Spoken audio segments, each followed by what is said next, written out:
Hi guys, so I'm just going to get some water again. It's so nice today, it's proper like spring. I went for a run this morning and it's been such a nice day, so I've decided I'm going to move the boat. I'm going to fill the water tank. It's still a bit cold, but it's getting better. After the last few days it's gone from being -5 up to 10 degrees. So when I did the fire last night it was absolutely just way too hot. So we're just going to get going now.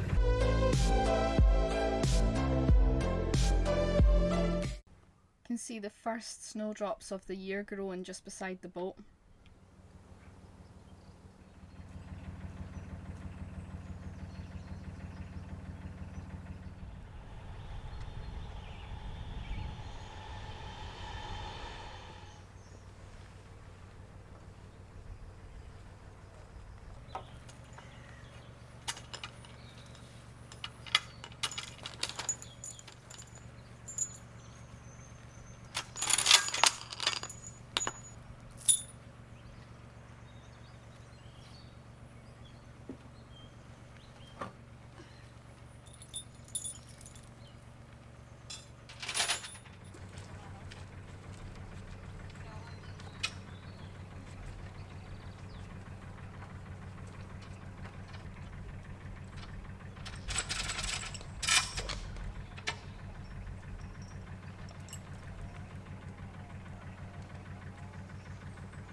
So I thought I would show you how I turn the boat. My boat's 37 foot, so it can actually spin in much tighter spaces. A few times in the last few vlogs where I've released footage of moving the boat, a few people have asked me how do I turn it, because there's no turning circle where I am. So I can just pivot the boat in the canal. So I'm going to show you how I do that now. So the front end has come out itself, so what I'm going to do is just push the rudder across and put a little bit of forward on. And the front end will just move across the canal like that.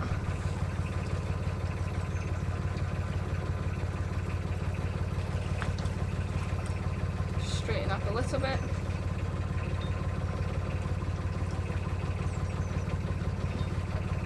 Little bump. So the front end's just coming round nicely. It's got the rudder right across now.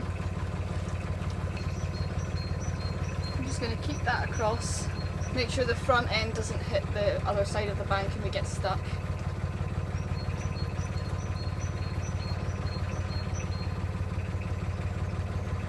So it's just spinning now.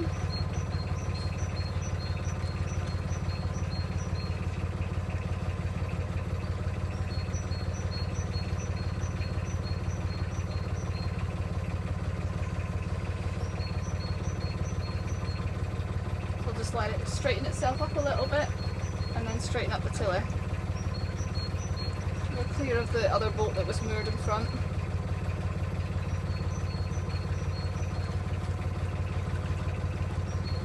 Just continuing to pivot round.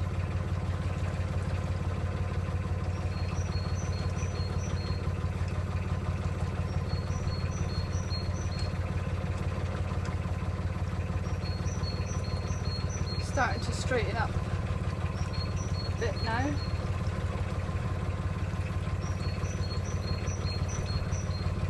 that's it, almost done.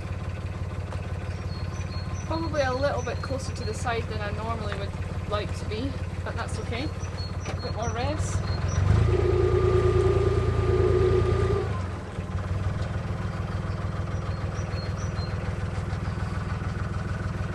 And that's it.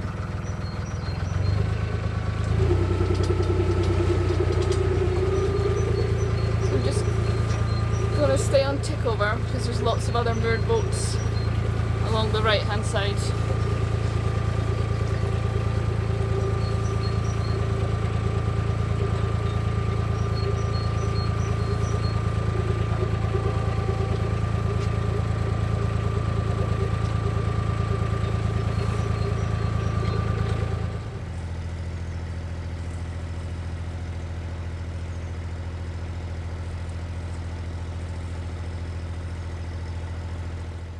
When I'm filling up with water, I like to leave the engine running quite high so it gives the batteries a good charge.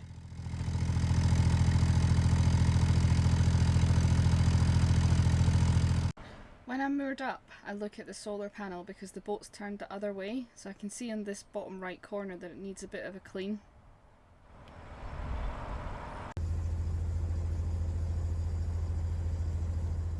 When I moved the boat, the canal was still frozen, so you can see the swans are quite far away because they can only get up so far.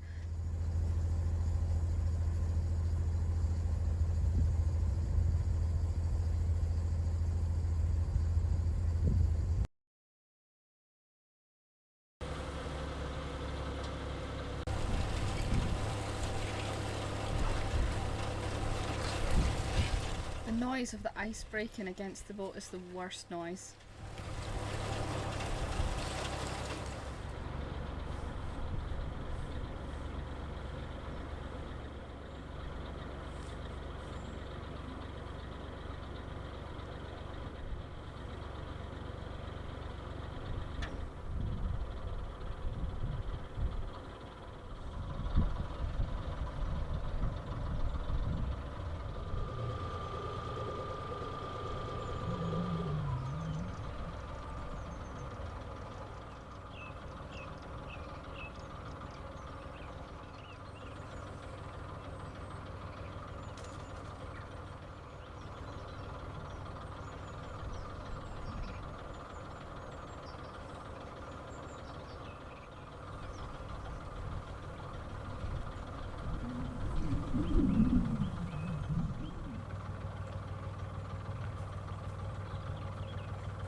So the main question I get asked on YouTube and on Instagram is, what length of narrowboat do I think is the best size? So I do think it is down to personal preference.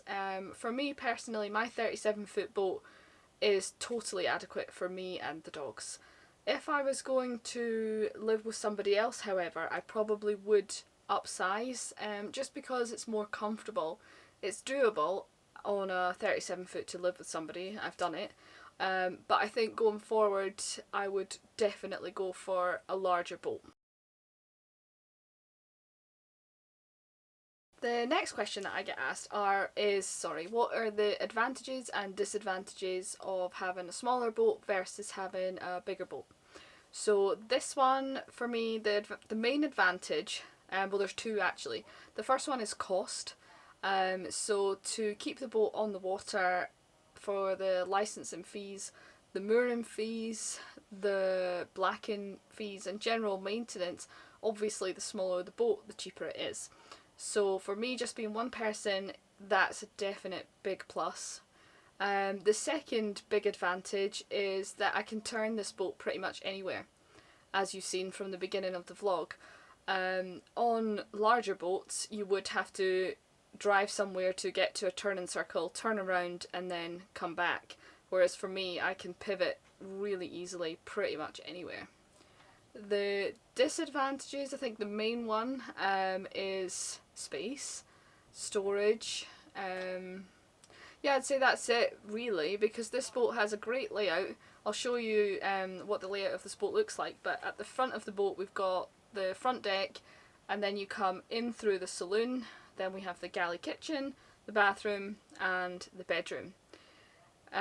So I think this layout works brilliant. I can have people round for dinner. I've had 5 people on this boat having dinner at once before, because the table slots in. I've got the two chairs and then one person can sit on the step. So in terms of entertaining, the layout on this boat is fantastic. The bathroom is totally adequate.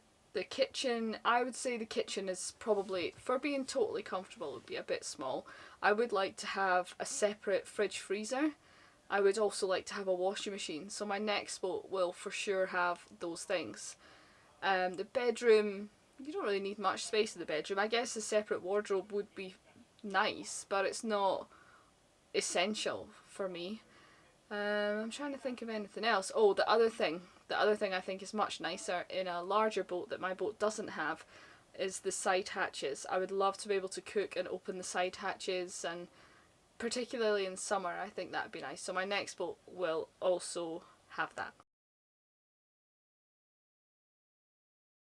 So the third question that I get asked a lot is, in my opinion, what do I think the best layout is? So there's two types of layouts on a narrowboat. There's the standard layout and there's the reverse layout. So my boat is the standard layout, so you have the saloon, the saloon living room at the front and the bedroom at the back. On a reverse layout you would come in through the back door when you're driving the boat, and you would enter the kitchen and the bedroom would be at the front. So in my opinion, I prefer the traditional layout, which is the one that I have, just because mainly actually is to do with in the summer. So I like to be able to open the front doors and let the breeze come in, and it almost feels like, you know, you have like an extension, like a balcony into the front deck. I like that. On a reverse layout you can't really do that because your living room is in the middle of the boat. So if you had side hatches, I guess you could, that might be okay for some people. I know the reverse layout's really popular. The other benefit of having the reverse layout is that you've got a bigger space at the front of the boat for your bed. So if you like to have a larger double, or even, you know, a bit bigger than that, you can have that on a reverse layout. On a standard traditional layout like the one I have, you can still do it because you can build a bed extension like what we did previously. So you can have the bed extension that comes out, but it's more of a pain, I guess, because you have to pull it out, make it up every night, whereas on the reverse layout you've always got that larger fixed bed. So I think that's the main thing. Because the other thing is about bathrooms, off the corridor or walk through. So my boat, the bathroom is off the corridor, so you can't just walk straight through it. You have to come off into the bathroom and then back out. Personally, I prefer that because it gives to me everything feels neater. You can stand at the front of the boat and look right through the whole boat, and I think it gives the illusion that it feels a bit bigger. But that being said, I don't have experience of living on a boat with a walk-through bathroom, so I can't really comment on that. So the fourth question is, what type of licence do you need to live on the canal? Oh, battery's going to die on the camera. Hold that thought, I'll get another battery. Okay, so battery's changed. So the fourth question was, what type of licence do you need to live on the canal? So I have the continuous cruiser licence, which means that I continuously cruise the network. I stay up to 2 weeks in different places, and I also have previously stayed in a marina. The other type of licence that you can get is a residential licence, and that's if you want to be somewhere all the time and have a postal address. So that's really the two difference. Obviously the two fluctuate in price, but the licence that I have is the continuous cruiser licence, and again that's dictated to, the price of that is based on the length of the boat. So the smaller the boat, the cheaper the licence, which is good news. So the fifth and final question for this vlog is, what do I do for work that allows me to continuously cruise? So my job is, I'm an operations manager for a software company. I work remotely. I do go into the office occasionally, but for the most part I work from the boat, which is obviously great to be a continuous cruiser. So yeah, that's it for me basically. I know a lot of people have different jobs. Some people have normal 9 to 5 and they stay in a marina and they drive to their job. A lot of people though, really, the way things are going is they're going more remote work. So I would suggest or recommend, if you are thinking about a continuous cruiser lifestyle, that you try to do some sort of work that allows you to be a remote worker. If that's not possible, you can still do it, it just is more challenging, and also there is always the option to live in a marina. it's still cheaper and I think a better lifestyle than living in a house, even though the marina fees are more expensive. So I hope that that answers the questions that people have. If you have any other questions, feel free to drop me a comment below and let me know what you think. Yeah, I think this is a great lifestyle and I would recommend it to anybody. So if there's any questions that I can answer or you guys have any concerns, let me know. I'd be happy to help. See you in the next one. Bye!